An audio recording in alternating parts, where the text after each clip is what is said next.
আমার প্রাণপ্রিয় কলিজার টুকরা প্রিয় ভাইরা, আমার আল্লাহ রাব্বুল আলামিন 5 ওয়াক্ত নামাজ দিলেন।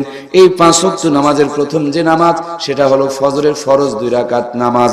আল্লাহ এমন একটা টাইমে নামাজ দিলেন যেই টাইমের ঘুম বড় মজা মজা টেস্টি লাগে। এমনি যদি নামাজটা সকাল 8টায় হইতো তাও কিছু মুসল্লি পাওয়া যেত। এমনি তো শীতের রাত, তারপরে নতুন যন্ত্রণা এই মোবাইল ফোন, খালি ঘষাঘষি। মোবাইল ঘষতে ঘষতে জীবন খোয়া যায়। অনেকেই মোবাইলে নিশায় এত পড়া পড়ে গেছে এখন বিয়ে করার পর্যন্ত সময়। অনেকের বিয়ে করেছে কিন্তু মোবাইল ঘষাঘষির কারণে বউ চলে যায়, এরকম ঘটনা বাংলাদেশে আছে না নাই? মানে বাড়িতে আসার পরও বউকে সময় দেয় না, খালি ফোন নিয়ে ব্যস্ত থাকে। একবার বুকে হাত দিয়ে বলেন ঠিক কিনা? ছেলের সময় নাই, মেয়ের সময় নাই, আমার ভাইয়েরা সংসারের সময় নাই, ব্যবসার সময় নাই, চাকরির সময় নাই, নিশায় রূপান্তরিত হয়ে গেছে। আমি মোবাইলকে দোষ দিব না। আপনাদের যদি মোবাইল নিষেধ করি তাহলে নিজে কেন ব্যবহার করি? মোবাইলের দোষ নেই রে বন্ধু। গাভী দুধও দেয়, মুতও দেয়। দুধ খাওয়া যায় যাচ্ছে, দুধ খেলে শক্তি হয়, মুত খেলে কিন্তু এটা মুসলমানের চরিত্র নয়, পরিচয় নয়। মোবাইলে ফেসবুক, ইন্টারনেট, ইউটিউব চালাইতে পারেন। এই মোবাইলে বুখারী শরীফ পাওয়া যায়, মুসলিম শরীফ পাওয়া যায়, আবু দাউদ শরীফ পাওয়া যায়, কোরআনের তরজমা পাওয়া যায়, বড় বড় মুহাক্কিক বক্তাদের বক্তৃতা পাওয়া যায়। এই মোবাইলে গোটা দুনিয়ার নষ্টামি আর নোংরামি দিয়েও গোটা দুনিয়াটা ছেয়ে গেছে। কথা বলুন ঠিক কিনা? এখনকার জামানা খাতা কলম নাকি আর লাগে না, হাতে একটা মোবাইল থাকলেই কলেজ ভার্সিটি করা যায়। কিন্তু কলেজ ভার্সিটির ছোট্ট ভাইদের খবরটা নিয়ে দেখেন, যেমনি রাতের 10টা বেজে যায় এরা লেখাপড়ার টেবিলের ভিতরে নাই, ঘরের মধ্যে ঢুকে গেছে। মনে মনে ভেবেছেন ছেলে আমার সভ্য ভদ্র সম্ভ্রান্ত সোনার ছেলে হয়ে গেছে। না না, 12টার সময় একবার খালি আওয়াজ দিয়ে দেখেন, এক আওয়াজেই আপনাকে সহযোগিতা করছে, মানে সাড়া দিতেছে। তার মানে জানালা দরজা বন্ধ করে ল্যাপের ভিতরে গোপনীয়তা সহকারে তখনও ঘষাঘষি করে। কথা বলুন ঠিক কিনা? ল্যাপের ভিতরে যে বাহিরে যেটা ঘষাঘষি চলে, আমার ছোট্ট গবেষণা এর ভিতরে ভালো কিছু থাকতে পারে। আর ল্যাপের ভিতরে ঢুকিয়া জানালা দরজা বন্ধ করে কানের ভিতরে শয়তানের নিঙ্গুর ইয়ারফোন ঢুকায়া যেটা ল্যাপের ভিতরে ঘষাঘষি করে, আমার 90% ধারণা এর ভিতরে ভাইরাস আর নোংরাপনা, বেহায়াপনা বিরাজ করে। কথা বলুন ঠিক কিনা? এই বেহায়াপনা করার কারণে 12টা, 1টা, 1:30টা, 2টা পর্যন্ত রাতের টিভাটিভি করে। মুয়াজ্জিন যখন আজান দেয় ল্যাপটা টান দিয়া ভালো করে গায়ে দিয়া ঘুমিয়ে পড়ে। মনে হয় ল্যাপ নিচে গেছিল, তুলে গায়ে দেওয়ার জন্য মুয়াজ্জিন ওকে সতর্ক করে দিল। অথচ মুসলমানের উচিত ছিল ওই মুসলমান আজান শুনে নামাজের মধ্যে যাবে। কথা বলুন ঠিক কিনা? আমার প্রাণপ্রিয় ভাইয়েরা, আল্লাহ তাআলা যে নামাজ দান করলেন তার প্রথম নামাজ হলো ফজরের নামাজ। আর ফজরের ফরজ নামাজ কয় রাকাত? 2 রাকাত। দুনিয়ার মধ্যে যত মানুষ এসেছেন প্রথম মানুষের নাম সাইয়্যিদিনা হযরতে আদম। আমাদের প্রথম পিতা, আদি পিতার নাম সাইয়্যিদিনা হযরতে। আমাদের বাড়ি, অরিজিনাল বাড়ি হলো জান্নাত। আপনি গালি দেন রোহিঙ্গা, রোহিঙ্গা কে বলে রোহিঙ্গা? দুনিয়ার বুকে যা আছে সবাই তো রোহিঙ্গা, কারণ সবাই জান্নাত অথবা জাহান্নামের বাসিন্দা। কথা বলুন ঠিক কিনা? এই দুনিয়ার মালিক একমাত্র একজন, তিনি হলেন আল্লাহ। 2 নম্বরে মালিক হলো দেশের সরকার। সরকারে যদি দরকার হয় আপনার যতই কাগজ থাকুক আপনার কোনো মাতাব্বরি করার ক্ষমতা। 3 নম্বরের মালিক হলেন আপনি। তারপরে এত বড় মাতাব্বরি কেন? ও বন্ধু, আমাদের আদিও বাড়ি হলো জান্নাত। আমাদের আদি পিতা আব্বাজান হযরত আদমকে আল্লাহ তাআলা বানাইলেন জান্নাতের বাহিরে। আর শুরু থেকে মায়েদেরকে সম্মান বেশি দিয়ে রেখেছেন আমার আল্লাহ তাআলা। বড় আম্মা হাওয়াকে বানাইলেন আল্লাহ তাআলা জান্নাতের ভিতরে। সুবহানাল্লাহ বলবেন না? আরে মায়েদের মর্যাদা কমাইছে কোন বোকায়? বলে কিছু জানে না, বোকা। এটা নির্গেট, এটা জাহেল, এটা ধর্মান্ধ, এটা বুদ্ধিজীবী নয়, বুদ্ধি প্রতিবন্ধী। কথা বলেন? এর যদি বুদ্ধি থাকতো, আরে আব্বাজানকে আদমকে আল্লাহ বানাইলেন জান্নাতের বাহিরে, আর বড় আম্মাকে বানাইছেন জান্নাতের ভিতরে বানালেন আমার আম্মাকে মহলের ভিতরে, তার জন্য মহিলা। এখনকার মহলের ভিতরে নাই, রাস্তার ভিতরে খালি টহিলা। কথা বলেন ঠিক কিনা? আমার প্রাণপ্রিয় মমতাময়ী কলিজার টুকরা মা, জান্নাতের ভিতরে আদম আর হাওয়া ভালোই ছিল, হঠাৎ শয়তানের চক্রান্ত শুরু হয়ে গেল। শয়তান আব্বাজান আদমের সামনে গিয়া বলে, আদম রে, এই জান্নাতে যদি চিরকাল থাকতে চাও, ওই যে গন্ধক ফলের গাছ দেখতেছো, পেরে নিয়ে একটু খাও, জিন্দগিতে আর কোনোদিন জান্নাত থেকে বের হয়ে যেতে হবে না। আব্বাজান আদম চিন্তা করেন, আল্লাহ নিষেধ করলো আর এই বেটা আমাকে খাওয়ার বললো।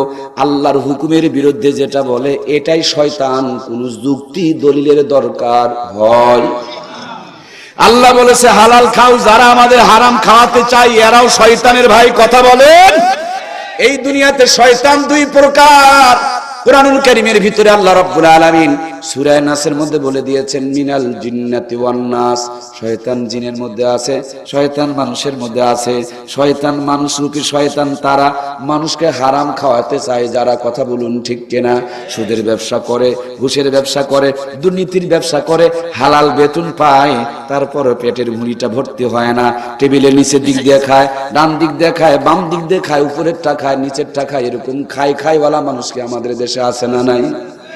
নেতা যদি হয় তবু নাটোরের কোন নেতা নয়, আমাদের নওগাঁর কথা বলছি রে ভাই, এরা রডও খায়, সিমেন্টও খায়, ইটও খায়, বালুও খায়, খোয়াও খায়, পাথরও খায়, টিনও খায়, খায় খায় খায় খায়, দেশ খাইয়া খাইয়া হজম করতে পারে না, এখন বিদেশে রেখে আসে, এরকম নেতাকে আছে না নাই? সরকারে যদি একটা টয়লেট পায়, টয়লেট মানে বাথরুম, পায়খানা, নওগাঁর নেতারা সারে না। আপনাদের খবর কি? এদিকেও খায়, লা হাওলা ওয়ালা কুওয়াতা ইল্লা বিল্লাহ। এই হারাম খায়, তার জন্য এরা কোরআনের কথাগুলো বরদাস্ত করতে পারে না। কথা বলুন ঠিক কিনা? যারা হারাম খায় তাদেরকে আমি বলছি, হালাল খোরকে কিন্তু আমি বলি নাই। তুমি যদি হালাল খোরের বাচ্চা হয়ে থাকো, খবরদার কথার মধ্যে একটু তুমি ডানে বামে আঁচ লাগানোর চেষ্টা করবে না। আর হারাম খোর যদি হও, অবশ্যই তোমার জ্বলবে, কারণ তোমার ভিতরে ওই রোগ আছে। আমার প্রাণপ্রিয় ভাইয়েরা, হালালের ভিতরে বরকত রেখেছেন আল্লাহ, হারামের ভিতরে গজব দিয়েছেন কে? খায় খায় কয়, কিন্তু খাওয়ার কোনো ক্ষমতা তার ভিতরে আসলেই নাই। দুইটা করে রুটি পায়, খাওয়ার আগে পেট ফুলে যায়, সার্জেল ঢুকায় গন্ডগোল বন্ধ করা লাগে। এই ঘটনা আমার দেশে আছে না নাই? বলে আল্লাহর এই বাণী অনুযায়ী মুসলমান হইতে হবে মরার। জোরে বলুন না ভাই, মরার। আমাদের দেশে মুসলমান বানায় কিন্তু মরার পরে। চিটার মরে, বাটপার মরে, জুয়াচোর মরে, গাঁজাখোর মরে, সুদখোর মরে, ঘুষখোর মরে, 2 নম্বর মরে। যেমনি মরে এমনি প্যান্ট খুলে নেয়, শার্ট খুলে নেয়, গাঁজার পুরিয়া বের করে নেয়, কিরণমালা খুলে নেয়, কটকটি খুলে নেয়, পাখি খুলে নেয়, সুন্দর করে ধুইয়া মুইসা চকলেট মুড়ি দিয়া রাবেয়ায় বসরিয়ায় বাঙালিয়া বানিয়া মরার পরে পরিপূর্ণ মুসলমান বানায়া চালান করে বিসমিল্লাহি ওয়া আলা মিল্লাতি রাসূলুল্লাহ। এতদিন পর্যন্ত বিসমিল্লাহি ওয়া আলা মিল্লাতি শয়তান, গাঁজাখোর, সুদখোর, ঘুষখোর, জুয়াচোর, বাটপার যেমনি মরে তেমনি বলে বিসমিল্লাহি ওয়া আলা মিল্লাতি। তাহলে পরিবর্তন আমরাও হই। পরিবর্তনটা হয় কখন ভাই বলেন না? কখন? আল্লাহ বলছেন মরার। এই পার্থক্যটা খালি দুটা পার্থক্য বোঝেন। আমরা ভয় করি কিন্তু ভয় করার মতন করি না। আমরা পরিপূর্ণ মুসলমান হই কিন্তু মরার পরে, আর আল্লাহ হতে বললেন মরার আগে। এই দুইটা কাজ, ভয় করার মতন ভয় যদি করতে পারি আর মরার আগে যদি পরিপূর্ণ মুসলমান হইতে পারি, আমি ওয়ারেন্টি গ্যারেন্টি সহকারে বুকের তাজা রক্ত দিয়ে লিখে দিয়ে যেতে পারবো, আজকের এই মাহফিলটা জান্নাতের জন্য গ্যারেন্টি, কোনো সন্দেহ নাই। জোরে বলুন না সুবহানাল্লাহ। আল্লাহ, আল্লাহকে চিনতে হবে, ভয় করার মতন ভয় করতে হবে। আল্লাহর ভয় আজ থেকে 1500 বছর পূর্বে এই দুনিয়ার মানুষ করতো না। দুনিয়াতে এমন কোন অন্যায়, এমন কোন পাপ, এমন কোন নির্যাতন, এমন কোন খারাপ কাজ, এমন কোন জঘন্য কাজ ছিল না যে এই দুনিয়ার মানুষগুলো 1500 বছর পূর্বে করতো না। এই দুনিয়ার মানুষগুলোকে ভালো করার জন্য আল্লাহ তাবারক তাআলা তার বন্ধুকে পাঠাইলেন। পর্যায়ক্রমে আল্লাহর হাবিব আল্লাহকে চেনানোর জন্য চেষ্টার পদক্ষেপ নিতে শুরু করলেন। যখন এক একজন মানুষ আল্লাহকে চিনে ফেলে দিয়েছে, এরা দুনিয়ার ভিতরেই জান্নাতি মানুষ হইয়া গেছে। ভাইয়েরা আমার, এদের মধ্যে বিশেষ করে উল্লেখযোগ্য ছিল সাইয়্যিদিনা হযরত ওমর রাদিয়াল্লাহু তাআলা আনহু। আল্লাহকে চিনে নাই, এই জন্য নবীজির কাল্লা কাটার জন্য হাতের মধ্যে খোলা তরবারি নিয়ে ছুটে চলে যায়। প্রতিমধ্যে যখন কোরআনের দাওয়াত পেয়ে গেল, ওমর রাদিয়াল্লাহু তাআলা আনহু কোরআনের কাছে গিয়া তেলাওয়াত শুনে তার ভিতরে কিছুটা পরিবর্তন চলে আসলো। আমার ভাইয়েরা, নবীজির সামনে যখন চলে গেল, বিশ্ব নবীর নুরানি চেহারা দেখে হৃদয়ের ভিতরে আল্লাহর ভয় ঢুকে গেল। আল্লাহকে যখন চিনে ফেলে দিল, আগে ছিল কাট্টা কাফের, যেমনি তিনি কালেমা পড়েছেন, তিনি সাইয়্যিদিনা, গোটা মুসলিম জাহানের দ্বিতীয় খলিফা হয়ে গেছেন। সুবহানাল্লাহ। আমার প্রাণপ্রিয় ভাইয়েরা, যে ওমর নবীর কাল্লা কাটার জন্য ছুটে চলে যায়, সে ওমর যখন আল্লাহকে চিনে ফেলে দিয়েছে, দুনিয়াতে তার সম্মানকে আল্লাহ কত বাড়ায় দিয়েছে। মরার পরে জান্নাত দিবি, মরার আগেই জান্নাতের সার্টিফিকেট যেন তাদের জন্য ইস্যু করে বরাদ্দ করে আল্লাহ তাআলা পাঠায় দিয়েছে। জোরে বলুন সুবহানাল্লাহ। আমরা তাদেরই বংশধর, কিন্তু তিনারা আল্লাহকে ভয় করে পরিবর্তন হয়ে গেছে। আমরা কে আল্লাহকে ভয় করার মতন ভয় করি নাই, তার জন্য আমাদের কোনো পরিবর্তন হয়। রমজান মাসে তওবা, যেমনি রোজার ঈদ বের হয়ে গেল, পরের দিন থেকে নামাজ কাজা করে ফেলে দিয়েছে, তার মানে শুরু করে দিয়েছে আবার মাহফিল শুনতে এসে তওবা। যখনই মাহফিল থেকে উঠে চলে যায়, কানের মধ্যে ইয়ারফোন ঢুকায় গান শুনতে শুনতে মাথা নাড়াইতে নাড়াইতে চলে যায়, মানে শুরু করেছে আবার। আজকের মাহফিলে তওবা, আর কোনোদিন আমার স্ত্রীকে পাতলা কাপড় পরাবো না। যেমনি পরের দিন কোন মেলায় যাওয়া শুরু করে দেয়, দুনিয়ার যত পাতলা কাপড় তারা যেন আমদানি করতে শুরু করে। কথা বলুন ঠিক কিনা? কিন্তু আল্লাহকে ভয় করেছে হযরত ওমর, ভয় করার মতন ভয় করেছে। যখন থেকে তিনি মুসলমান হয়ে গেছে, আল্লাহ তাআলা ঈমানের এমন এক পাওয়ার, ঈমানের এক এমন শক্তি পেয়ে গেছে। হযরত ওমরের নেতৃত্বে প্রকাশ্য আযান দেওয়ার ব্যবস্থা চালু হয়ে গেছে। ইসলামের জন্য বহুত খেদমত করে গেছে। বিশ্বনবী বিদায় নিয়ে চলে গেছেন, মসজিদে নববীতে সাইয়্যিদিনা হযরত ওমর বসা। হঠাৎ করে নববীর ভিতরে যেন ভূমিকম্প শুরু হয়ে গেছে, থরথর করে আল্লাহর হাবিবের যেন রওজাটা কাঁপতেছে। নবীজির সাহাবী হযরত ওমর উঠে দাঁড়িয়ে গেলেন, হাতে তার লাঠি ছিল, লাঠি দিয়ে ধমক দিয়ে বলে, মদিনার মাটি, তোমার বুকে বিশ্বনবী ঘুমিয়ে আছে আর তুমি কাঁপাকাঁপি করো, তোমার কি শরম লজ্জা লাগে না? ইমাম গাজ্জালি তিনার কিতাবে বর্ণনা করেছেন, হযরত ওমর লাঠি দিয়ে ধমক মেরেছে, ওই মদিনার ভূমিকম্প ওমর রাদিয়াল্লাহু তাআলা আনহুর ধমকের সঙ্গে সঙ্গে বন্ধ হয়ে গেছে। আমরা কাদের বংশধর, যারা ধমক মারলে ভূমিকম্প বন্ধ হয়ে যায়? আজকে সেই মুসলমানের ভিতরে আল্লাহর ভয় পরিপূর্ণ নাই, এই জন্য গোটা দুনিয়াতে কাফের বেঈমানের হাতে মার খায়। কথা বলুন ঠিক কিনা? যে মুসলমান ধমক দিলে ভূমিকম্প বন্ধ করতে পারে, সেই মুসলমান কেন আজকে কাফের বেঈমান ইহুদি খ্রিস্টানের হাতে মার খাবে? তার মানে আসল জায়গাতে আমাদের সমস্যা আছে না নাই? আমার ভাইয়েরা, হযরত ওমর রাদিয়াল্লাহু তাআলা আনহুর জামানার আরো একটু জ্বলন্ত ঘটনা। মসজিদে নববীতে সাইয়্যিদিনা হযরত ওমর বসা, হঠাৎ করে যেন উহুদের পাদদেশ থেকে ভয়ঙ্কর শব্দ আসতেছে, ঘূর্ণিঝড়ের আওয়াজ আসতেছে।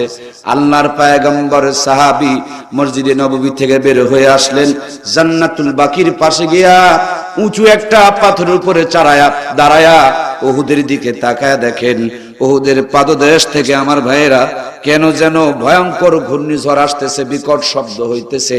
আল্লাহর হাবিবের সাহাবী উঁচু একটা পাথরের উপরে দাঁড়ায়া হাতের লাঠির ইশারা করে বলছে, এটা মদিনার শহর, এই শহরের মধ্যে বিশ্বনবী ঘুমায়, খবরদার তুমি এখানে প্রবেশ করতে পারবা না। যেখান থেকে তোমার সৃষ্টি হয়েছে সেখানে গিয়া বিলুপ্ত হয়ে যাও। নবীজির সাহাবী হযরত ওমর যখন লাঠি দিয়ে ইশারা করেছে, যেখানকার ঘূর্ণিঝড় সেখানে গিয়া পুনরায় বন্ধ হয়ে গেছে।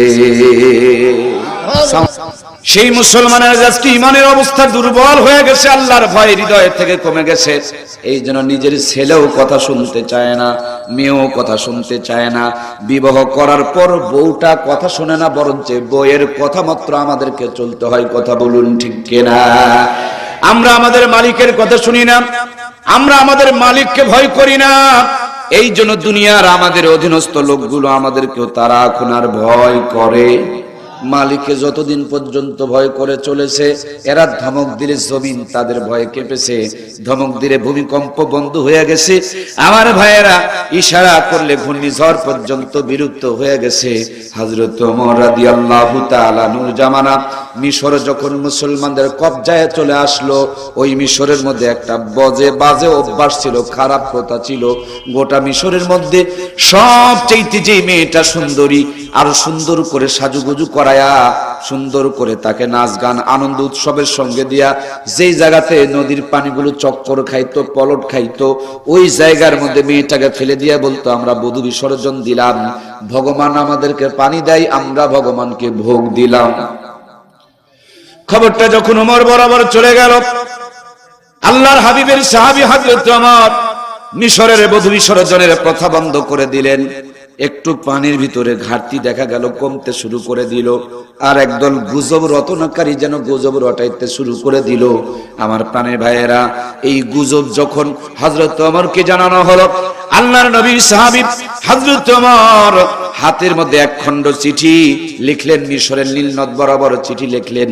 শুক্রবারের দিন জুমার নামাজ পড়ে মিশরের গভর্নর হাতের মধ্যে সুন্দর করে চিঠিখানা নিয়ে হযরত ওমর রাদিয়াল্লাহু তাআলা চিঠি যখন নীল নদের মধ্যে ছেড়ে দিচ্ছিলেন, মিশরের নীল নদে চিঠি পড়তে দেরি হচ্ছিল, মিশরের পানিগুলো উঠে সে হযরত ওমরের চিঠিকে গ্রহণ করেছে।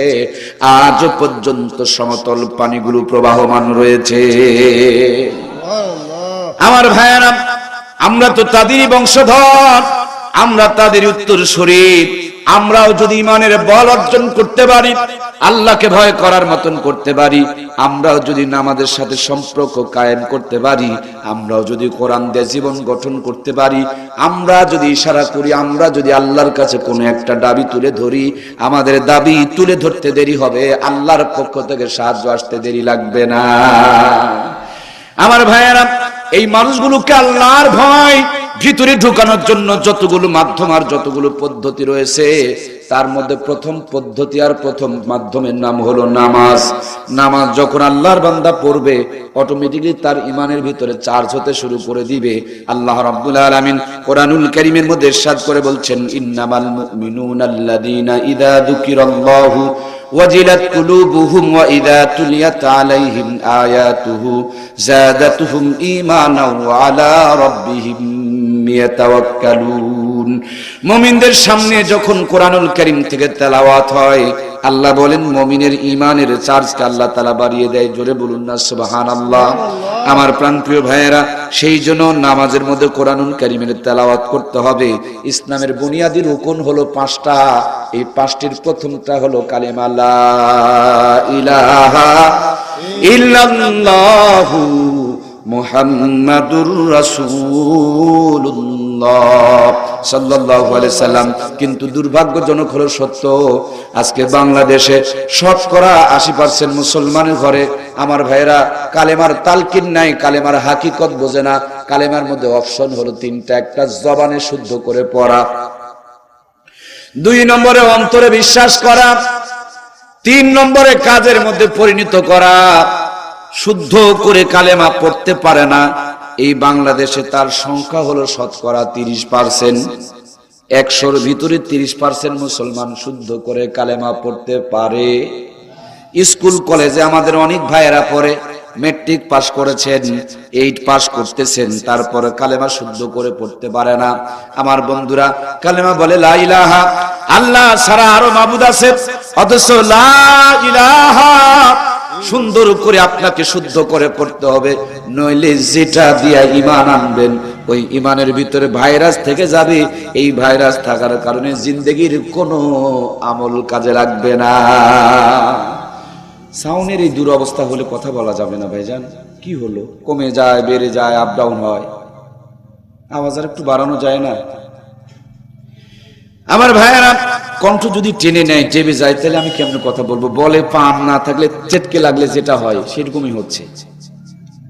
শন শন টন টন করে শব্দ হবে, তাহলে বল খেলতেই মজা লাগবে। আমার ভাইয়েরা, আল্লাহ রাব্বুল আলামিন আমাদের মুওয়াফিক একটা পরিবেশ দান করুক, সবাই পড়ি আমিন। তাহলে কালেমার মধ্যে 3টা অপশন: জবানে শুদ্ধ করে পড়া, অন্তরে বিশ্বাস করা, আর 3 নম্বরে কাজে পরিণত করা। অন্তরে বিশ্বাস থাকতে হবে আল্লাহ ছাড়া কোনো মাবুদ, আমাকে সুস্থ রাখনেওয়ালা, অস্বাস্থ্য বানানেওয়ালা, আমাকে ভালো রাখনেওয়ালা, খারাপ রাখনেওয়ালা, সবকিছুর মালিক কে? আল্লাহ ছাড়া কোনো মাবুদ নাই। এটা কলিজার ভিতরে ঢুকাইতে হবে। আর 3 নম্বরে গিয়ে এটা কাজের মধ্যে রূপান্তরিত করতে হবে। আপনি কালেমা পড়েছেন, আপনি কোনোদিন নামাজ কাজা করতে পারেন? নামাজ মুসলমান আর কাফেরের মধ্যে পার্থক্য। নবীজি বলছেন যার নামাজ আছে তার ঈমান আছে, যার নামাজ নাই তার ঈমান নাই। কিন্তু আমরা নামাজ না পড়ে আবার দাবি করতেছি ঈমান ভালো আছে। এরকম মুসলমান আছে না নাই?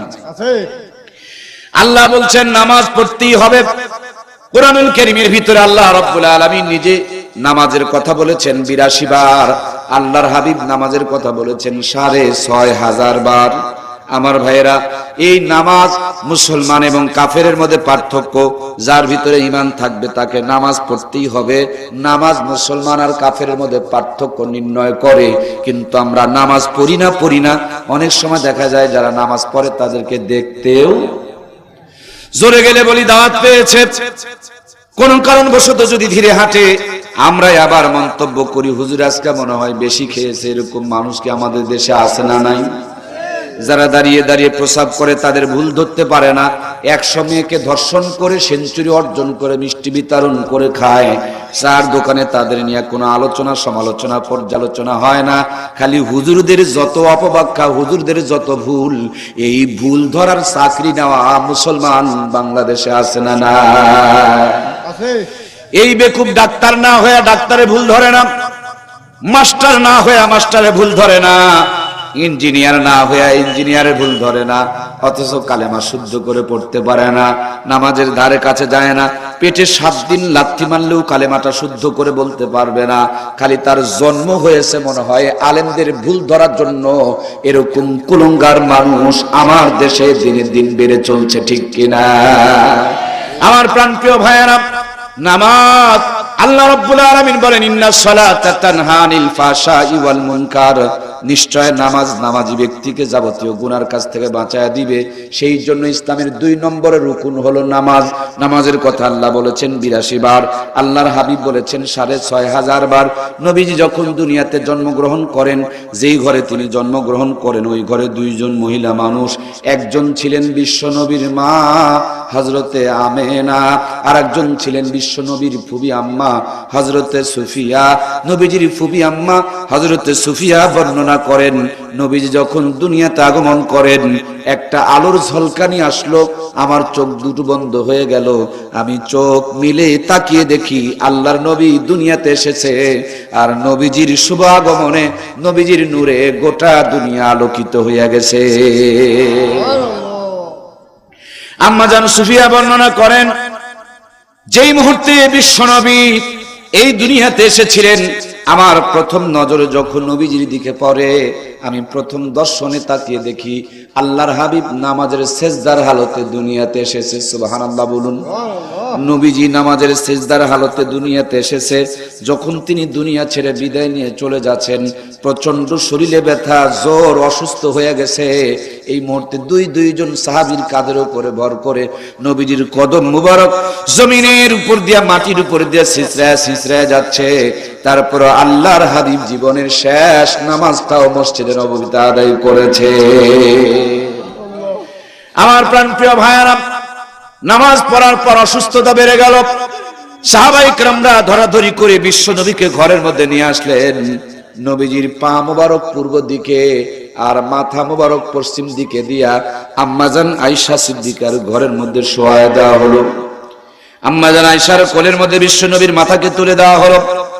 আম্মাজান আয়েশা বর্ণনা করেন, দফায় দফায় হযরত জিবরাইল আমিনের সঙ্গে বিশ্ব নবীর মিটিং চলছে। জিবরিল এসে ডাকতে বলে, নবীজি গো, আজকে নতুন একজন ফেরেশতাকে নিয়ে এসেছি, যেই ফেরেশতা দুনিয়াতে কারো কাছে আসার জন্য পারমিশন চায় না, কিন্তু আল্লাহ তাআলা আপনার কাছে পারমিশন চেয়েছেন। আপনি যদি চান ফেরেশতা আপনার সঙ্গে মোলাকাত করবে, নইলে এখান থেকে ব্যাগ হয়ে ফিরে যাবে। আল্লাহর হাবিব হাজারো অসুস্থতার ভিতরে মুস্কি একটা হাসি দিয়া বলে, জিবরিল, আমি বুঝে ফেলেছি তুমি মালাকুল মউত আজরাইলকে আমার কাছে নিয়ে এসেছো। যাও, আমার আজরাইলকে আমার সালাম বলো। ভিতরে আসতে বলো, আমি আমার রফিক আলার সাথে মিলিত হতে চাই, আমি এই দুনিয়ার বুকে চিরকাল থাকতে চাই না। আজরাইলকে আল্লাহ যখন পাঠিয়েছেন আমি আলিঙ্গন করতে চাই, তাকে ভিতরে আসতে বলো। আজরাইল মালাকুল মউত ভিতরে আসলেন। জিবরাইল আলাইহিস সালাম সামনে বসে কথা বলছেন, নবীজি গো, আপনার কাছে এই দিয়ে আবার 24,000 বার আশা পূর্ণ হয়ে গেল। এই দুনিয়ার বুকে আপনার কাছে আর কোনোদিন আমি আসব না। আল্লাহর নবী জিজ্ঞেস করেন, আজরাইল, জিবরিল, তুমি যে এই দুনিয়াতে আমার কাছে আর আসবে না, আমার বিদায়ের পরে কি দুনিয়াতে আর কোনোদিন তুমি আসবে না? হযরতে জিবরিল বলে, নবীজি গো, আপনার বিদায়ের পরে দুনিয়ার বুকে মাত্র 10 মর্তবা আসবো। কয়বার? আল্লাহর নবী জিজ্ঞেস করলেন, কেন তুমি 10 বার আসবে? হযরতে জিবরিল বলেন, ইয়া রাসূলুল্লাহ, দুনিয়ার ভিতর থেকে বড় বড় 10টা নিয়ামতকে উঠিয়ে নিয়ে যাওয়ার জন্য আসবো। দুনিয়ার বুকে ওই 10টা নিয়ামত থাকলে আল্লাহ দুনিয়াকে কিয়ামত করাবেন না। আল্লাহর পয়গম্বর ডাকতে বলেন, জিবরিল, যেই 10টা নিয়ামত তুমি তুলে নিয়ে যাবে, এই 10টা নিয়ামতের কথা কি আমার কাছে বলবে? হযরতে জিবরাইল আলাইহিস সালাম ডাকতে বলেন, ইয়া রাসূলুল্লাহ, একটার পর একটা নিয়ামতগুলো উঠিয়ে নিয়ে যাব। সর্বপ্রথম যেই নিয়ামতটা নিয়ে যাব তা হলো খাবারের মধ্যে থেকে স্বাদকে উঠায় নিয়ে যাব, রহমতকে উঠায় নিয়ে যাব, বরকতকে উঠায় নিয়ে যাব। আজকে দুনিয়া ভর্তি হাজার রকমের খাবার আছে, কিন্তু খাবারের ভিতর থেকে স্বাদ বিদায় নিয়ে চলে গেছে। কথা বলুন ঠিক কিনা? প্রাণপ্রিয় ভাইয়েরা আমার, এই খাবারের স্বাদ বর্তমান জামানাতে বাড়ানোর জন্য যুক্তি, প্রযুক্তি, আধুনিকতা, অত্যাধুনিকতা যোগ করা হচ্ছে, কিন্তু 50 বছর আগে খাবারের স্বাদ বাড়ানোর জন্য আধুনিকতা, অত্যাধুনিকতা, যুক্তি, প্রযুক্তি যোগ করা হয় নাই। তারপর এক ঘরের মধ্যে মাসকালার ডালের তেলানি করেছে, গোটা গ্রাম যেন গন্ধ ছড়িয়ে পড়েছে।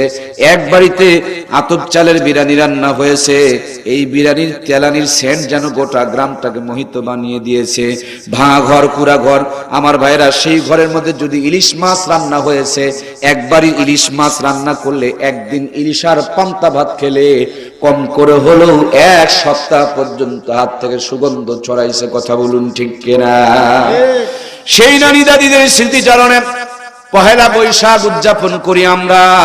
6 টাকার কেজি ইলিশের মাছ উন্নতি করে 6,000 টাকা দিয়ে বরফের প্যাকেটিং করা ইলিশ মাছ কিনে নিয়ে আসতেছি আমরা। ভাঙা ঘর যেখানে ছিল সেখানে 3 তলা বিল্ডিং, 5 তলা বিল্ডিং তুলে রেখে দিয়েছি আমরা। যেই মূর্খ নানি আর দাদিরা বসবাস করত, তাদের নাতনিদেরকে I pass, BA pass, degree pass, MA pass করিয়েছি আমরা। নরমাল চুলা বাতিল করে দিয়া ঘরের মধ্যে গ্যাসের চুলা ঢুকিয়েছি আমরা। সাধারণ মশলা ছেড়ে দিয়া রাঁধুনি গুঁড়া মশলা ব্যবহার করতে শুরু করেছি আমরা। 6,000 টাকার কেজি ইলিশের মাছ রাঁধুনি গুঁড়া মশলা দিয়া গ্যাসের চুলায় বসে ডিগ্রি পাস বউ রকমারি কায়দায় রান্না করে, কিন্তু রান্নার পর খাবার সময় নাকের মধ্যে নিয়ে চেক করতে হয় ইলিশ না সিলভার কাপ। কথা বলুন ঠিক কিনা? এটা কিয়ামতের একটা আলামত। খাবার থাকবে, খাবারের ভিতরে স্বাদ থাকবে না। আমার যতটুকু গবেষণা, এর পিছনে আরো একটা কারণ তখনকার যেই টাকা দিয়া ইলিশ মাছ কিনা হতো, 5 টাকা 6 টাকা শেয়ারের ইলিশের মাছ কিনা হতো, কিন্তু এই টাকাগুলো ছিল হালাল। এখনকার জামানায় আমাদের শতকরা 60% টাকায় হারাম। গরিব মানুষ তাও গ্রামীণ ব্যাংকে বউ বন্ধক থেকে টাকা নেয়। এই 3 জন কইছে ঠিক, বাকিরা কি বউ বন্ধক রাখছেন নাকি? ইয়া আল্লাহ, তো কথা কর না কে? বউ বন্ধক তো বোঝেন না? এই বোঝেন কি বোঝেন না? ওই যে বউ থুলে পারে টাকা দেয়, না থুলে কোনো টাকা। আপনি যান, আপনাকে 1 টাকাও দেবে না, কিন্তু বউ নিয়ে যান, দেখবেন সঙ্গে সঙ্গে টাকা দেওয়া হবে। কি সুকৌশলে মুসলমানদেরকে ধ্বংস করে তাদের রক্তের ভিতরে সুদ ঘুষের টাকাগুলোকে ঢুকিয়ে দেওয়া হচ্ছে। কথা বলুন ঠিক কিনা? আমার ভাইয়েরা, যেই মা রান্না করেছে ওই মায়ের হাতে ছিল তসবিহ, আর এখনকার মায়ের হাতে হলো রিমোট। যেই ঘরে রান্না করেছে, যদিও বেড়া ঘর, কিন্তু ওই ঘরে ছিল জায়নামাজ, কোরআনের তেলাওয়াত। আর এখন বিল্ডিং ঘরে সুন্দর করে রান্না করে, আর ওইদিকে কটকটি কিরণমালার সিরিয়ালটাও মেনটেন চলতেছে, রিমোট টিপতেছে। হিন্দুদের মন্দিরের উলু উলু দুনিয়া কোন মুসলমানের ঘর থেকে সাপ্লাই হইতেছে। তার মানে আমাদের মুসলমানের ঘর যেন হিন্দুদের মন্দির হয়ে গেছে। কথা বলুন ঠিক কিনা? আমার প্রাণপ্রিয় কলিজার টুকরা মায়েরা, আসুন আপনাদের নিয়ে সামনে কিছু কথা বলবো বন্ধুরে। আমি আপনাদের খেদমতে আলোচনা করছিলাম, হযরত জিবরাইল বলেন 10টা নিয়ামতকে উঠে নিয়ে যাব, মনে আছে না নাই? যেই 10টা নিয়ামতকে উঠে নিয়ে যাবেন, তার 10ম নম্বরে যেই নিয়ামতটুকু নিয়ে যাবেন তার নাম হলো কোরআন। যে যতই মন্তব্য করুক, আল্লাহর কোরআন যতদিন পর্যন্ত দুনিয়াতে থাকবে ততদিন পর্যন্ত এই দুনিয়া ধ্বংস হবে। আপনার কেউ যদি বলে কালকে কিয়ামত হবে, আপনি কোরআন এসে ভাগ করে দেখবেন, যদি দেখেন কোরআনের ভিতরে কালো কালো অক্ষর আছে, বুঝে নিয়েন দুনিয়া এখনো পর্যন্ত বাকি আছে। যেই দিন দেখবেন কোরআনের এই সাদা পৃষ্ঠাগুলো সাদা হয়ে গেছে, কোরআনের অক্ষরগুলো মুছে গেছে, সেই দিন কারো কোনো মন্তব্য করা লাগবে না। আপনি জেনে রাখিয়েন, আর কয়েক মুহূর্তের ভিতরে মহা প্রলয় শুরু হয়ে যাবে। কোরআন উঠিয়ে নিয়ে যাওয়ার পর 1 মিনিটের জন্য আল্লাহ তাআলা দুনিয়াকে টিকিয়ে রাখবে না। তার মানে আমেরিকা তোমার মাতাব্বরি এই কোরআনের থিওরির উপরে। ভারত তুমি পরিকল্পনা নিয়েছো মুসলমানকে নিধন করবে, কিন্তু মুসলমানের কোরআন আছে বলে বাংলাদেশ, ভারত, আমেরিকা টিকে আছে। কথা বলুন ঠিক কিনা? কোরআন যদি না থাকে দুনিয়া 1 সেকেন্ডের জন্য আল্লাহ রাখবে না। দুনিয়া না থাকলে মনে হয় আমেরিকা ভালোই থাকবে। ভারত কি আর মুসলমানদেরকে পিটানোর সুযোগ পাবে? চীনের উইঘর প্রদেশে মুসলমানদের উপর নির্যাতন চালাইতে পারবে না। কোরআনুল কারীম না থাকলে বারবার মুসলমানদেরকে ওই নাস্তিকের বাচ্চারা পিটানোর সুযোগ পাবে না। কোরআন যদি না থাকে আমার দেশ থাকবে না, প্রধানমন্ত্রী থাকবে না, এমপি থাকবে না, মন্ত্রী থাকবে না, চেয়ারম্যানগিরি থাকবে না, নেতাগিরি থাকবে না, মেম্বরগিরি থাকবে না, পুলিশগিরি থাকবে না, র্যাবগিরি থাকবে না, কোবরাগিরি থাকবে না, সীতাগিরি থাকবে না। তার মানে কোরআন আছে বলে আপনার আমার অস্তিত্ব টিকে আছে। আর এই কোরআনের বিরুদ্ধে এরাই আবার ভিতরে ভিতরে চক্রান্ত শুরু করেছে। তার মানে নিজের মরার জন্য, বিপদে পড়ার জন্য, নিজে পড়বে তার জন্য নিজের কুয়া নিজেরাই খুঁড়তে শুরু করেছে। কথা বলুন ঠিক কিনা? রাতের বেলা তাকিয়ে দেখবেন একদল পাখি, একদল পোকা, পিপলিকার পোকা, পাখা যখন গজায় লাফ দিয়ে আগুনে পড়ে আর আত্মহত্যা করতে যায়। আজকে কোরআন নিয়ে যারা চক্রান্ত করে তারা ওই পিপলিকার মতন। কথা বলুন ঠিক না ঠিক? সুতরাং বন্ধুরা আমার, কোরআন শুধু আলেমদের নয়, কোরআন শুধু মোল্লাদের নয়, কোরআনের সম্মান রক্ষা করা শুধু আলেমদের দায়িত্ব নয়। এই কোরআনের সম্মান প্রত্যেকটা মুসলমানকে রক্ষা করতে হবে। আমি মনে করি মুসলমান শুধু নয়, আমেরিকাকে রক্ষা করতে হবে, ভারতকে রক্ষা করতে হবে, হিন্দুকে রক্ষা করতে হবে, সাঁতালকে রক্ষা করতে হবে, মেথরকে রক্ষা করতে হবে, বুনাকে রক্ষা করতে হবে। কারণ কোরআনের জন্যই আল্লাহ দুনিয়াটাকে টিকাই রেখেছে। হযরত জিবরাইল আলাইহিস সালাম বলেন, আমি 10 নম্বরে আল্লাহর কোরআনকে নিয়ে যাব। গোটা দুনিয়ার মানুষগুলো নামাজে দাঁড়িয়ে যাবে। খুদ বাইতুল্লাহর ইমাম, খানায়ে কাবার ইমাম, তিনিও পর্যন্ত কাবার ফজরের নামাজের ইমামতি দাঁড়িয়ে যাবে। মদিনা শরীফের ইমাম ফজরের নামাজের ইমামতি দাঁড়িয়ে যাবে। আপনাদের নাটোরের ইমাম ফজরের নামাজের ইমামতিতে দাঁড়িয়ে যাবে। আমার নওগাঁর ইমাম ফজরের নামাজের ইমামতিতে দাঁড়িয়ে যাবে। একযোগে গোটা দুনিয়া থেকে হযরত জিবরাইল আলাইহিস সালাম কোরআনুল কারীমকে উঠায় নিয়ে চলে যাবে। 10ম বারে কোরআনুল কারীমকে উঠায় নিয়ে চলে যাবে। ইমামের কলিজার ভিতর থেকে কোরআন মুছে যাবে, মুয়াজ্জিমের কলিজার ভিতর থেকে কোরআন মুছে যাবে, কাগজের কপির ভিতর থেকে কোরআনুল কারীম মুছে যাবে, ওয়ালমেটের ভিতর থেকে কোরআনুল কারীমের আয়াতগুলোকে উঠে যাবে। একযোগে গোটা দুনিয়া থেকে কোরআনুল কারীমকে হযরত জিবরাইল তুলে নিয়ে যাবে। কাবার ইমাম ফজরের নামাজের ইমামতিতে দাঁড়ায়া লম্বা টাইম ধরে অপেক্ষা করবে।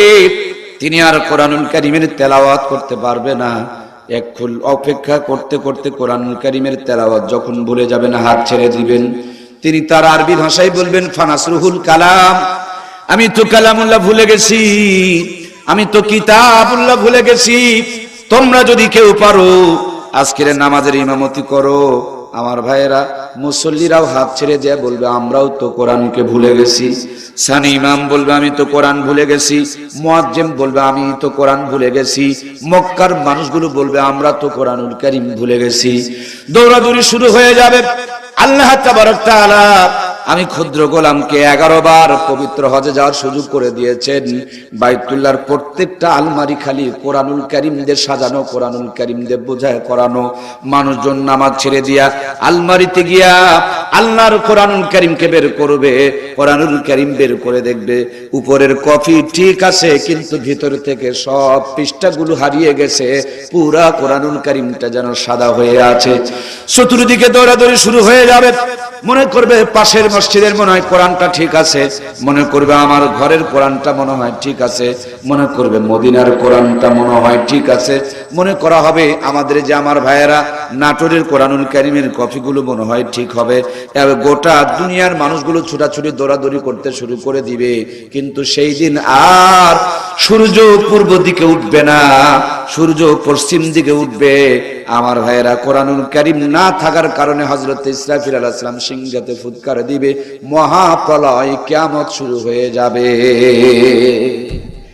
আজ সেই মুসলমান কোরআনুল কারীমের বিরুদ্ধে যেন চক্রান্তে লিপ্ত হয়েছে। ভাঙঘর যখন ছিল তখন কোরআনের জায়গা ছিল, বিল্ডিং ঘর হওয়ার পর এখন আর কোরআনের জায়গা, এ কথা কয় না কেন? মূর্খ যখন ছিল তখন কোরআনের জায়গা ছিল, শিক্ষিত হওয়ার পর এখন আর কোরআনের জায়গা আমাদের কলিজার ভিতরে হয়। আমার দেশের মধ্যে কারেন্ট যখন ছিল না তখন কোরআনের আলো দিয়া ঘরটা আলোকিত ছিল, যেমনি কারেন্টের আলো চলে এসেছে এখন 26 ইঞ্চি 21 ইঞ্চি রঙিন টিভি এলইডি মনিটর লাগায়া ঘরের মধ্যে কিরণমালা কটকটি পাখির সিরিয়াল মেনটেন করে, কোরআন পড়ার সময় নাই, পাক নাপাক অবস্থায় ঢকে কোরআন রাখার উপায় নাই, ঘরের মধ্যে নায়ক আর গায়কের ছবি ঝুলে এখন কোরআন রাখাই বড় দায়। এই জন্য মুসলমান ঘর থেকে কোরআন বের করে মসজিদে বনবাস দিয়ে আসে, ঘর থেকে বের করে কোরআনুল কারীমকে বাহিরে রেখে চলে আসে। ওই ঘরে কোরআন নাই, তার জন্য টাকা আছে, ফ্রিজ ভর্তি গোস্ত আছে, শিক্ষা আছে, চাকরি আছে, যোগ্যতা আছে, কিন্তু ওই কোরআনকে বের করার জন্য রহমত আর বরকত ঘরের বিদায় নিয়ে চলে গেছে, ঠিক কিনা? আমার প্রাণপ্রিয় ভাইয়েরা, হযরত জিবরিল বলেন, নবীজি আমি 10ম বারে এসে কোরআনুল কারীমকে উঠায় নিয়ে চলে যাব। হযরত জিবরিল বলেন, নবীজি গো, বিদায়ের পরে আপনার জন্য একটা দরখাস্ত আল্লাহর পক্ষ থেকে, তা হলো আপনার ওয়াফাতের পর আল্লাহ রাব্বুল আলামিন আপনার দেহকে আরশ আযমের পাশে রাখতে চায়, আপনার মতামতটা কি? আল্লাহ নবী ডাক দিয়ে বলেন, আমার উম্মত থাকবে দুনিয়ার ভিতরে, আর আমি যে বসবাস করব আল্লাহর আরশ আযমের পাশে, এটা হইতে পারে না। উম্মতের সঙ্গে এই দুনিয়ার বুকে আমি নিজেও থাকতে চাই, জোরে বলুন সুবহানাল্লাহ। আমার ভাইয়েরা, হযরত জিবরিল চলে গেলেন। আমার বন্ধুরা, মৃত্যুর পূর্ব মুহূর্ত ঘনিয়ে আসলো। নবীজি যে জ্ঞান হারিয়ে ফেলছেন, চেতনা হারিয়ে ফেলছেন, হঠাৎ করে নামাজের সময় হয়ে গেল। হযরতে বেলাল রাদিয়াল্লাহু তাআলা মসজিদের মিনারে চড়ে আযান দিতে শুরু করে দিল। হযরতে বেলালের আযানের পর সাহাবায়ে কেরামরা কাতারবন্দী হয়ে গেছে, নবীজির পিছনে তারা নামাজ পড়বে, কিন্তু নবীজির যেন হুঁশ ফিরে না, নবীজির যেন জ্ঞান ফিরে না। পরামর্শ করে নামাজের সময় পার হয়ে যাচ্ছে, হযরত আবু বকরকে ইমাম বানানো হলো। আল্লাহর পয়গম্বরের কলিজার টুকরা আদরের সাহাবী হযরত আবু বকর নামাজে দাঁড়িয়ে তাকবীরে তাহরিমা, প্রথম তাকবীর আল্লাহু আকবার, কান্না বিজড়িত, মায়া বিজড়িত কণ্ঠে যখন আল্লাহু আকবার বলেছে, আবু বকরের সিনা জানা আল্লাহু আকবার ধ্বনিটা নবীজির কানে যাওয়া মাত্র বিশ্ব নবীর জ্ঞান যেন ফিরে এসেছে। নবীজি তাকিয়ে দেখেন ডানে বামে কোনো সাহাবীরা নাই, শুধুই মাত্র আম্মা জান আয়েশা বিশ্ব নবীকে কোলের মধ্যে নিয়ে আছেন। চোখের পানিগুলো গাল বেয়ে বেয়ে নবীজির কপালের উপরে টপ টপ করে পড়ছে।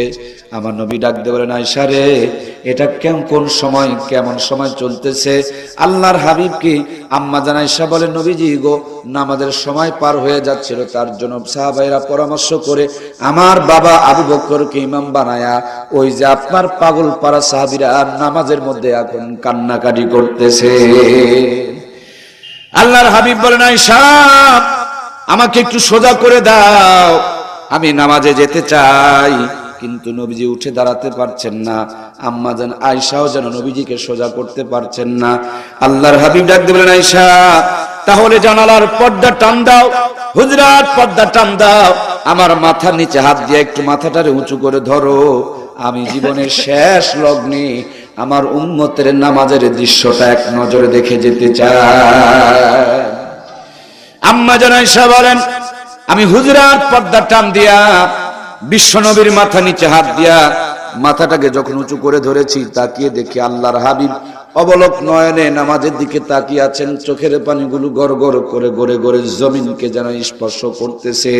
এক পর্যায়ে নবীজি যখন ঘাড়ি মুড়ি ছেড়ে দিলেন, বিশ্ব নবী যখন আমার ভাইয়েরা শরীরটাকে ছেড়ে দিলেন, আল্লাহর হাবিবকে আম্মা জান আয়েশা কোলের মধ্যে তুলে নিলেন। তাকায় দেখেন বিশ্ব নবী সাল্লাল্লাহু আলাইহি সাল্লামের চোখের পানিগুলো যেন কোনোভাবেই বাদ মানছে না।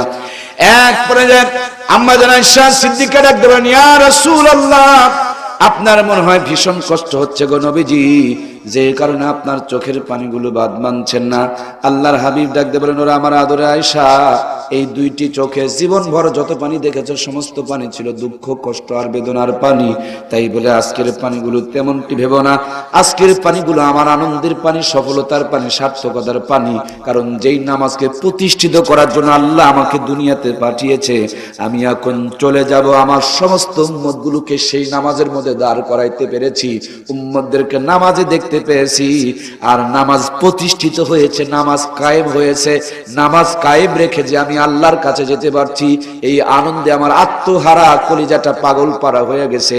এই জন্য আনন্দের পানিগুলো আল্লাহর জমিনকে সাক্ষী বানাইতেছে। সুবহানাল্লাহ।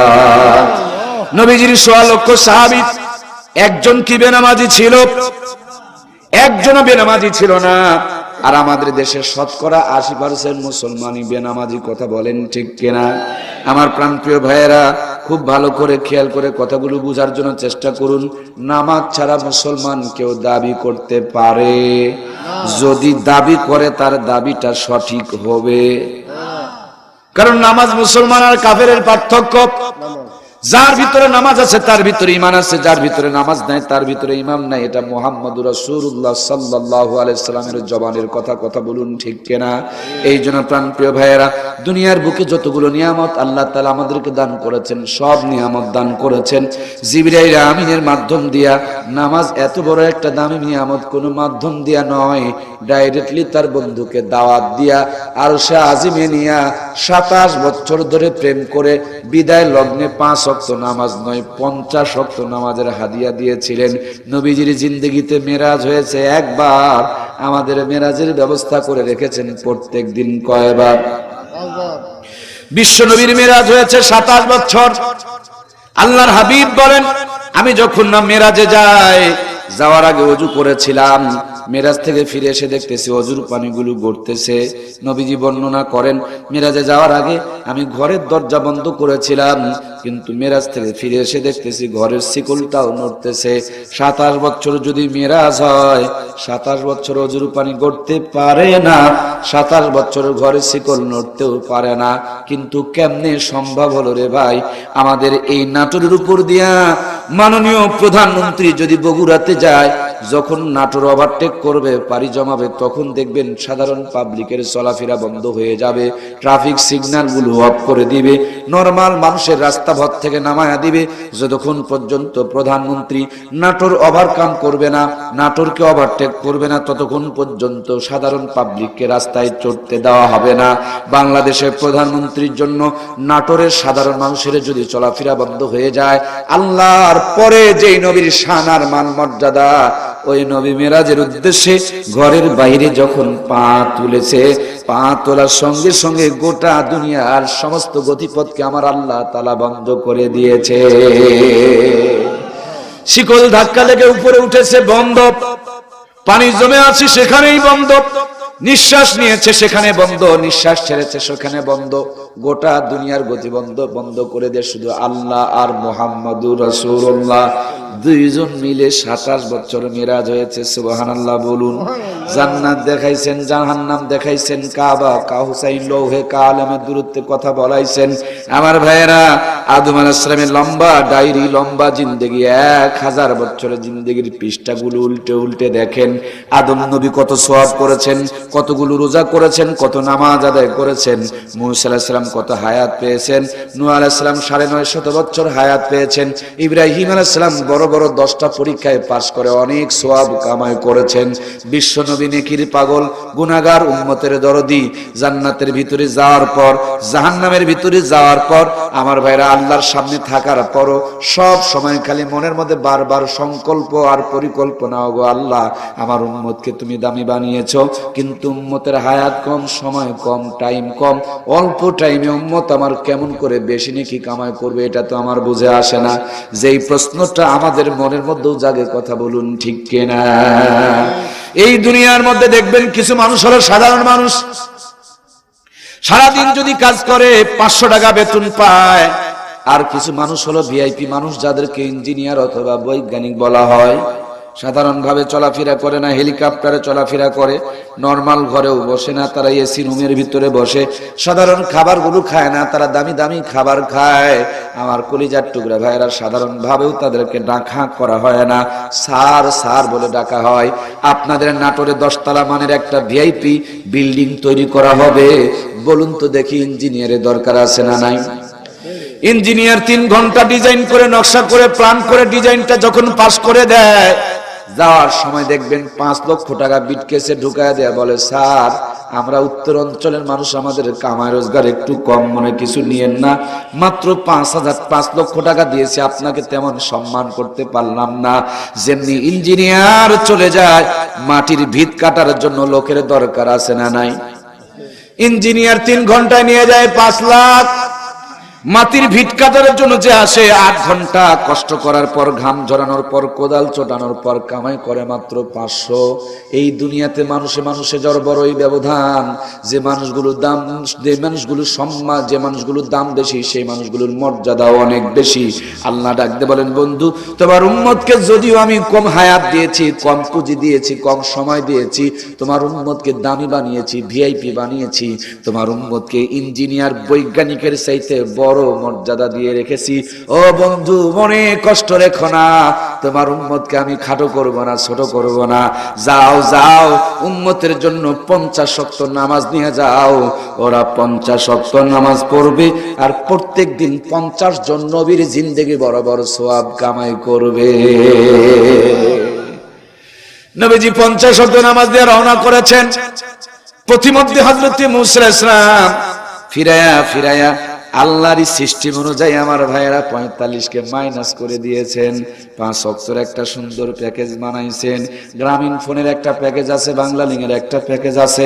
150 টাকা দিয়ে সিম কার্ড কিনবেন, 150 টাকা ব্যালেন্স পাবেন, টক টাইম পাবেন, মেসেজ পাবেন, মিনিট পাবেন, ফ্রি পাবেন, এমবি পাবেন, এরকম আমার ভাইয়েরা বিভিন্ন ধরনের প্যাকেজ আছে না নাই?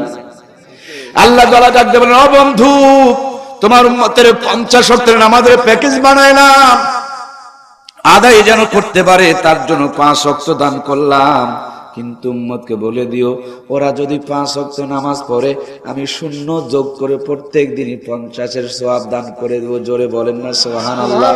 আমার ভাইরা যেই 5 ওয়াক্ত নামাজ দিলেন, আল্লাহ তো 6 ওয়াক্ত বানাইতে পারতেন, 4 ওয়াক্ত করতে পারতেন, কেন 5 ওয়াক্ত দিলেন? যেই 5 ওয়াক্ত নামাজ দিলেন, সেই 5 ওয়াক্তর সিরিয়ালের দিকে তাকায় দেখেন, প্রথমে হলো ফজরের নামাজ, 2 নম্বরে জোহরের নামাজ, 3 নম্বরে আসরের নামাজ, 4 নম্বরে মাগরিবের নামাজ, 5ম নম্বরে গিয়ে এশার নামাজ। ফজরের ফরজ নামাজ কয় রাকাত? জোহরের ফরজ 4 রাকাত, আসরের ফরজ 4 রাকাত, মাগরিবের ফরজ গিয়া 3 রাকাত, এশার ফরজ হলো 4 রাকাত। আমাদের স্পেশাল নাম্বার হলো 11 ডিজিটে, আল্লাহর স্পেশাল নাম্বার হলো 17 ডিজিটে। 24434, 2 মানে জোহর, 2 মানে ফজর, 44 জোহর আর আসর, 3 মানে মাগরিব, 4 হলো এশা। 17টা নাম্বার কেউ যদি ডায়াল করতে পারে, বিপদে পড়ে যায় নামাজ বিছায়া যদি আমার আল্লাহকে ডাক মারে, আল্লাহ কোরআনুল কারীমের মধ্যে ওয়াদা করে বলেছেন, ওয়া কানা হাক্কান আলাইনা নাসরুল মুমিনিন। মুমিন যদি বিপদে পড়ে সহযোগিতা চায়, আল্লাহ বলেন আমার জন্য সহযোগিতা করা ওয়াজিব হয়ে যায়। আমার ভাইয়েরা, এটা মুখে মুখের কথা নয়। এই দুনিয়াতে নামাজ যারা সঠিকভাবে কায়েম করেছে, এরা নামাজের মধ্যে দাঁড়ায় আল্লাহর কাছ থেকে অনেক সহযোগিতা নিয়ে এসেছে, না আসে নাই? আমাদের বাংলার জমিনে কেউ নামাজ পড়ে আল্লাহর সহযোগিতা কামনা করে মাছের পিঠে সোয়ারি হইয়া বগুড়ার মাহাস্থানগড় আবাদ করে রেখেছে। এই বাংলার জমিনে নামাজ কায়েম করে নামাজ পড়ে আল্লাহর সহযোগিতা কামনা করে কেউ কুমিরের পিঠে চলে এসে রাজশাহীর পদ্মা নদীর কিনারে আজও পর্যন্ত ঘুমিয়ে রয়েছে। এই বাংলার জমিনের ভিতরে কেউ নামাজকে পুঁজি বানায়া যায়, নামাজকে নৌকা বানায়া সিলেটের সুরমা নদী পাড়ি দিয়া বাংলার জমিনে কালেমার পতাকা উড়াইছে। সেই বাংলার মুসলমান আজকে নামাজ ছেড়ে দিয়া ইহুদি খ্রিস্টান নাস্তিকদের হাতে গোটা দুনিয়া ব্যাপী লাঞ্ছিত বঞ্চিত তার পদদলিত অপমানিত হচ্ছে। কথা বলুন ঠিক কিনা? এই জন্য আমার কলিজার টুকরা প্রিয় ভাইয়েরা, নামাজবিহীন কোন মুসলমানের পরিচয় থাকতে পারে? নামাজ নামাজ নামাজ। আম্মা জান আয়েশা বলেন, নবীজি যখন মরজে মউতে মুবতালা, হাত পা গুলো ঠান্ডা হয়ে এসেছে, নবী আছে কিনা বোঝা যায় না, কিন্তু হুজুরের ঠোঁট দুটো নড়তেছে, ঠোঁট দুটো নড়তেছে। আমি আয়েশা ঠোঁটের কথাগুলো বোঝার জন্য বহুত চেষ্টা করছি, কিন্তু শোনা যায় না। আমার কানটা লম্বা করে বিশ্ব নবীর ঠোঁটের কাছে যখন লাগিয়ে দিয়েছি, আম্মা জান আয়েশা বর্ণনা করেন, ওই মুহূর্তে বিশ্ব নবীর ঠোঁটের ভিতর থেকে আসসালা আসসালা আসসালা, ও আমার উম্মত, নামাজ নামাজ নামাজ। আমি চলে গেলাম, তোমাদের সুখে দুঃখে পাশে ছিলাম, তোমাদের জন্য দোয়া করতাম। এখন আমি চলে গেলাম, তোমাদের জন্য নামাজ রেখে গেলাম। যখনই বিপদে পড়বা আল্লাহর কাছে 2 রাকাত নামাজ পড়ে ধর্ণা ধরবা। মালিক যদি আরশে আজিম থেকে সামান্য বরাদ্দ করে 14 গোষ্ঠী ভেসে চলে যাবে। কিন্তু এখন যদি আমরা বিপদে পড়ি, আগের থেকে গ্রামীণ ব্যাংক ঠেঙ্গা মারা আসার মধ্যে ঋণ প্রস্তাব করি। আল্লাহর জায়গাতে এখন গ্রামীণ ব্যাংক চলে এসেছে। কথা বলে না কেন? উচিত ছিল মুসলমান বিপদের আগে ওযু করে নাও, সুন্দর করে যায় নামাজ বিছা মালিকের কাছে 2 খানা হাত তুলে প্রার্থনা জানাও। 50 বছর আগে এ দেশটার মানুষগুলো আল্লাহর প্রতি ভরসা রাখতো বেশি, রহমত দিয়া বরকত দিয়া দেশটাকে আল্লাহ তাআলা ঢেকে রেখেছিল, খাবারের মধ্যে বরকত দিয়ে রেখেছিল। মানুষগুলো কত সুস্থ ছিল, 150 বছর পর্যন্ত বেঁচে রয়েছিল। কিন্তু এখন নাকি ডিজিটাল জামানা, অ্যান্টিবায়োটিক ঔষধ খায়, তারপরও 50 বছর বেঁচে থাকাই মুশকিল হয়ে গেছে। কথা বলুন ঠিক কিনা? ওরা যদি নিমের পাতা খাইয়া 150 বছর বাঁচে, আমরা আধুনিক ডাক্তারের বিজ্ঞানসম্মত ঔষধ খাই, আমাদের কি 150 জায়গাতে 300 বছর বাঁচার দরকার আছে না নাই?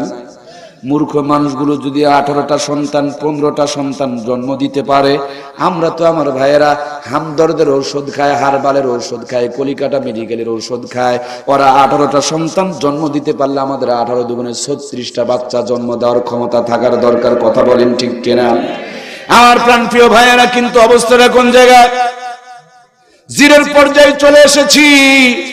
আমার যতটুকু গবেষণা, এর পিছনে একটাই মাত্র কারণ, আমাদের ঘরে আধুনিকতা অত্যাধুনিকতার আসবাব ঢুকেছে আর কোরআন চলে গেছে। ঘরের মধ্যে থেকে সুন্নত বিদায় নিয়েছে, এই জন্য রহমতের জায়গায় গজবে ধরেছে। কথা বলেন ঠিক কিনা? আমার প্রাণপ্রিয় ভাইয়েরা, জান্নাতের ভিতরে গিয়ে আব্বাজান আদমকে শয়তান ধোঁকা দিয়া বলল গন্ধব খাও। হযরতে আদম বলে, তুই যে শয়তান চিনে ফেলেছি, ঘট আমার সামনে থেকে ভেগে চলে যাও। তোমার মতন শয়তানকে আর আমি যেন সামনে দেখতে না পাই। শয়তান চিন্তা করে এখানে আর কাম হবে না। এবার আম্মাজান হাওয়ার কাছে গিয়ে একটু ষড়যন্ত্র করার জন্য প্রথমেই পরিকল্পনা করলো, চোখ থেকে টিপে টিপে 2 ফোঁটা পানি বের করে নাক টেনে টেনে মিশাই, হাকালি নাকে কান্নার শব্দ বের করছে। আম্মাজান হাওয়া দূরে থেকে দেখতেছে, জান্নাতের কোনায় যেন একটু বুড়ো মানুষ কাঁদতেছে। আম্মাজান চিন্তা করে, জান্নাত তো বড় শান্তির জায়গা, এ জায়গায় আবার বুড়ো মানুষটা কান্নাকাটি করে কেন? বলে, বাবা কি হয়েছে, আপনি কান্না করেন কেন? শয়তান বলে, মা আমার তো কিছু হয় নাই, কয়েকদিন পরে দুনিয়াতে তোমাদেরকে যাওয়া লাগবে, আর দুনিয়াতে তোমাদের বড় কষ্ট হবে। ওই দুনিয়ার কথা চিন্তা করে আমার ভিতরে কান্না বাদ মানতেছে না। শয়তান মার্কা মানুষ মানুষের দুঃখে কান্নাকাটি করে আসলে স্বার্থের জন্য। কথা বলেন ঠিক কিনা? আম্মাজান হাওয়া বলে, দুনিয়া যদি এত কষ্টের জায়গা হয়, তাহলে এই দুনিয়ার বুকে তো আমি যেতে চাই না, চিরকাল জান্নাতে থাকা যায়, এর কোনো বুদ্ধি আছে না নাই?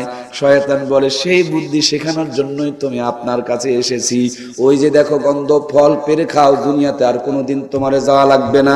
আদি পিতা আম্মাজান বড়াম্মা হাওয়া হাদিসের ভাষায় এসেছে মেয়েদেরকে বলা হয়েছে না কেসে আকল, অল্প বুদ্ধি সম্পন্ন, এদের বুদ্ধি নাকি হাঁটুর নিচে থাকে, তারপরও তারাই বাংলাদেশের প্রধানমন্ত্রী বারবার বিরাজ করে। কথা বলুন ঠিক কিনা? এমন একটা দেশের মধ্যে আমরা বসবাস করছি যে দেশের দুইটা চেয়ারই আমার খালাম্মার চাচি আম্মারা দখল করে নিয়েছিল। হঠাৎ করে এরশাদ চাচা মরে গেল, ওই চেয়ারটাও এখন আমাদের ফুবি আম্মার দখলে চলে আসলো। তার মানে দামি দামি 3 খান চেয়ার খালাম্মা ফুবি আম্মার চাচি আম্মারা দখল করে নিয়েছে। আর আমরা মাগি মার্কা মুসলমান, তার জন্য কলা চুষে রাস্তার মধ্যে ঘুরতেছে। কথা বলুন ঠিক কিনা? মাতাব্বরি করেন। কয় নম্বর মাতাব্বরি? এটা দেশের মানুষ বোঝে। কোন মেয়ে মানুষের যদি স্বামী মরে যায়, আমাদের এলাকায় সেটারে বিধবা বলে, এর নাকি পাওয়ার কমে যায়। কিন্তু উপরের চেয়ার গুলো তাকিয়ে দেখেন, বেশি কিছু বলার কিন্তু সুযোগ আর। আমার ভাইয়েরা, আল্লাহ রাব্বুল আলামিন এখান থেকে আমাদেরকে বের হয়ে আসার তৌফিক দান করে। জোরে বলুন আমিন। বিশ্বনবী বলেছেন, যে জাতির নেতা হবে মহিলা, সেটা হবে লানত প্রাপ্ত জাতি। আল্লাহ যেন আমাদের লানতের হাত থেকে উদ্ধার করে। জোরে বলুন না আমিন। বরাম্মা হযরতে হাওয়া জান্নাতের ভিতর থেকে গন্ধব ফল পারলেন। গাছ থেকে ফল পারলে আঠা পড়ে কি পড়ে না ভাইয়েরা? বরাম্মা হযরতে হাওয়া গন্ধব ফল পেরেছিল, গাছের থেকে কয়েক ফোঁটা আঠা ঝরেছিল। আল্লাহ রাব্বুল আলামিন তাদের জন্য একটা শাস্তির ব্যবস্থা করে দিল। আমার বন্ধুরা, মেয়েদের বয়স যখন 12-14 বছর হয়, তখন দেখবেন একটা মাসিক নামক সমস্যা হয়, হায়েসের ব্যবস্থা হয়। তার মানে এই সমস্যাটা ওই জান্নাতের ভিতরে গন্ধব ফল ফিরে আঠা ঝরানোর কারণে আল্লাহ শাস্তির ব্যবস্থা করে দিয়েছে। পুরুষেরা গন্ধব ফল পারে নাই, আঠাও ঝরায় নাই, সেই জন্য তাদেরকে শাস্তিও দেয় নাই। না আপনাদের নাটোরের কোনো ছেলে মানুষের হায়েস হয় নাকি? তার মানে আমরা এই কাম করি নাই, আমাদের শাস্তিও আল্লাহ দেয় নাই। অনেকেই মন্তব্য করে, দারোয়ান তো তার থিওরির মধ্যে লিখেছে মানুষ নাকি ব্যাঙ আর বানর থেকে পয়দা হয়েছে। আমি বিনা সন্দেহে বলতে চাই, মানুষ বানর আর ব্যাঙের বংশধর নয়, মানুষ এক আদম আর হাওয়ার সন্তান। জান্নাত থেকে আমরা এসেছি।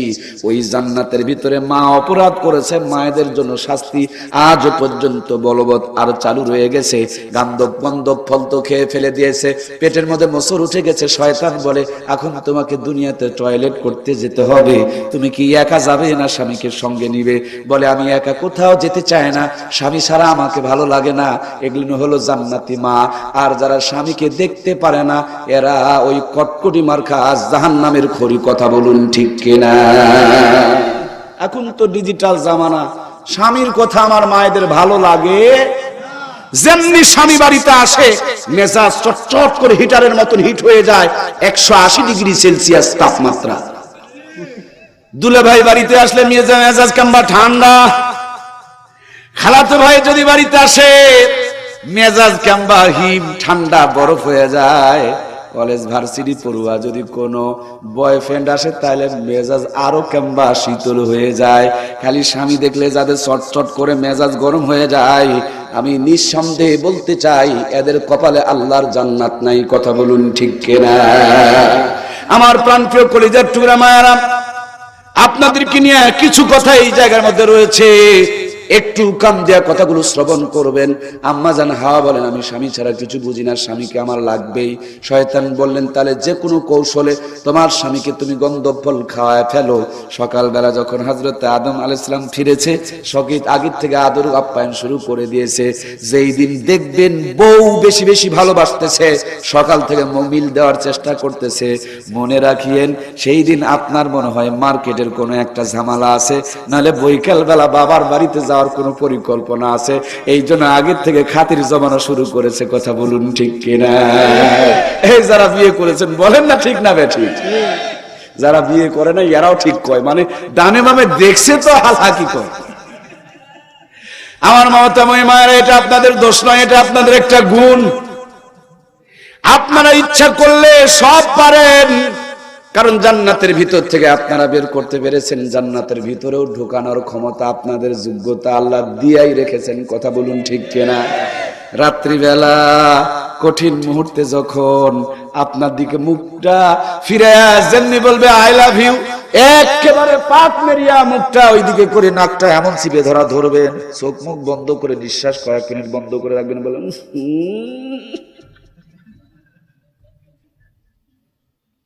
2-3 মিনিট খালি ওয়েট করে রাখবেন যে তোমার মুখের থেকে সি সি সি সিগারেটের গন্ধ আসতেছে।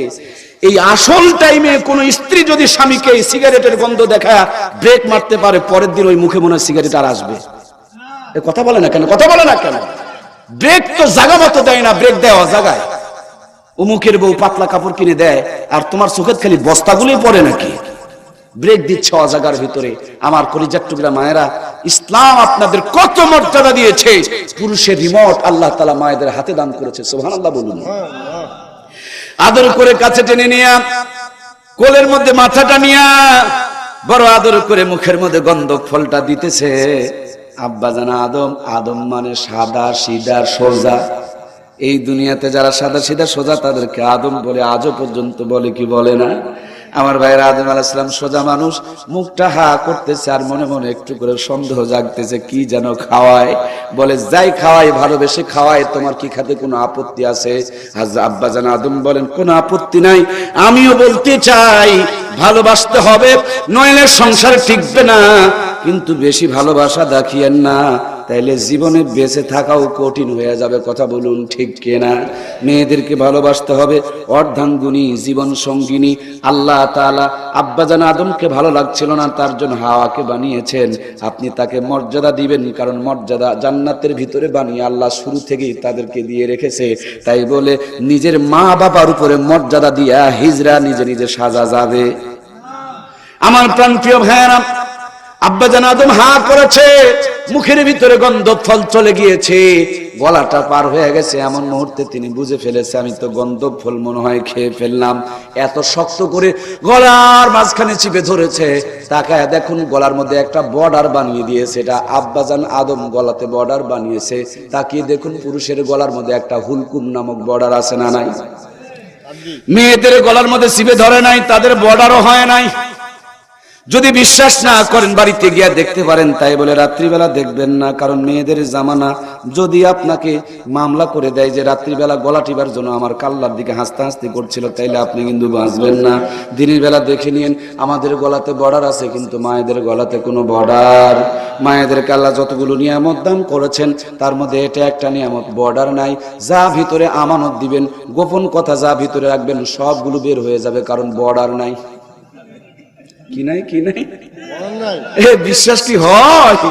না হলে দেখেন বাড়িতে গিয়া কিছু একটা বিষয় সাজায় বুঝায় করবেন, কিন্তু যে কথাটা অনেক অনেক কঠিন এবং গুরুত্বপূর্ণ হবে এরকম কিছু বলে দেখবেন।